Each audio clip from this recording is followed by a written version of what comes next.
Elon Musk visiting the CIA alongside Director John Ratcliffe to discuss how DOGE can make the agency more efficient. He also dropped by the Five to discuss what DOGE is up to and how you, the American taxpayer, can stay up to date on their cost-cutting efforts. Everything that DOGE does is an open book. So I think the most transparent the most transparent organization in government ever. Every single DOGE action is listed on the doge.gov website. It's also listed on the X handle. So if anyone has a concern about any one of those actions, they can bring that up. Musk also talking about the attacks on Tesla, calling them wide-scale domestic terrorism. And now he's asking law enforcement to crack down on the leaders of those violent attacks. People who are actually throwing the Molotov cocktails, they are the foot soldiers. Right. But we need to go after the generals, and we're going to do so. The president has made it very clear that we're going to go after those that are paying and organizing these violent attacks. And Attorney General Bondi has said the same thing. I believe that is exactly what will happen. Do you know who they are? We're coming for them. Do you know who those generals are? We know. We do. Fox News contributor and former FBI special agent Nicole Parker joins me now. Nicole, if we know who these generals are, as Musk says, how do we track them down and how do we prosecute them? Well, first of all, you now have an FBI director, Kash Patel, and an attorney general, Pam Bondi, that are about enforcing the laws. And this type of behavior will not be tolerated. This type of violence is unacceptable. And I think what's shocking to many people who are involved in these violent acts is that many of them were likely involved in around 2020, and there was no consequence. They were doing similar actions in similar groups. And this time, no, that's not going to happen. So what's happening is Kash Patel, FBI Director Patel, has put together a task force to conduct investigations into this, and that's what FBI agents will do. They will get in there, they will see the crimes, they will do full investigations, and like we always said in the FBI, you follow the money. The money does not lie. The bank records don't lie. The flow of money does not lie. And I think that Elon Musk absolutely is correct that if this is being funded, they will get to the bottom of it. They will discover who it is. And, you know, there might be individuals that are the foot soldiers that are just executing the plans, but the people behind the scenes that are funding it, they're the ones that they're going after. And that's what corruption is all about, is getting to the root of the problem. And that's what a solid FBI will do. It's not enough to just go after the person that's throwing the Molotov cocktails. It's got to be who is the planner and who is the funder. It needs to stop, and it needs to stop now. So good luck to the FBI solving it ASAP. Meantime, Attorney General Pam Bondi is directing federal prosecutors to seek the death penalty against suspected CEO killer Luigi Mangione, saying the following.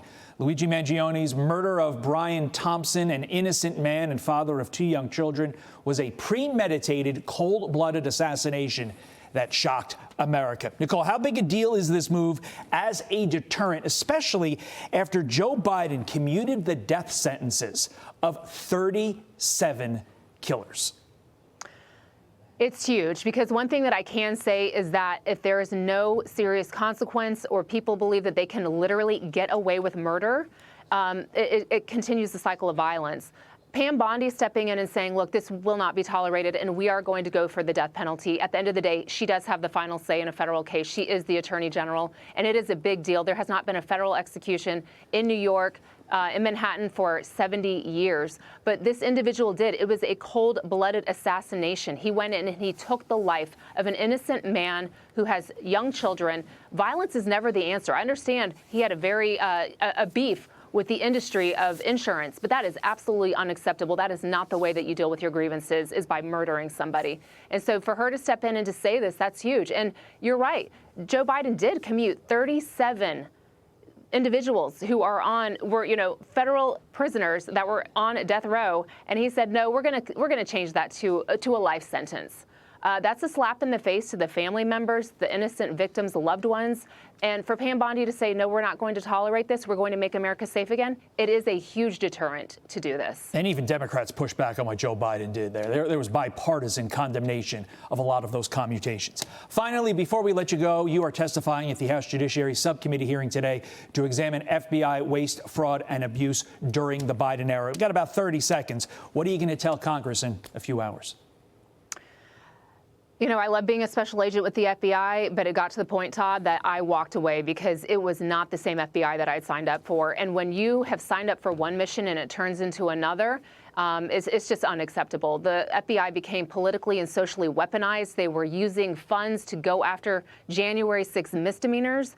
You know, my very dear friend in the FBI, Special Agent Laura Schwarzenberger, shot and killed in the line of duty protecting children, executing a search warrant against a child predator. There was no SWAT for her that morning, but yet they liberally sent SWAT resources across the nation to go after nonviolent criminals.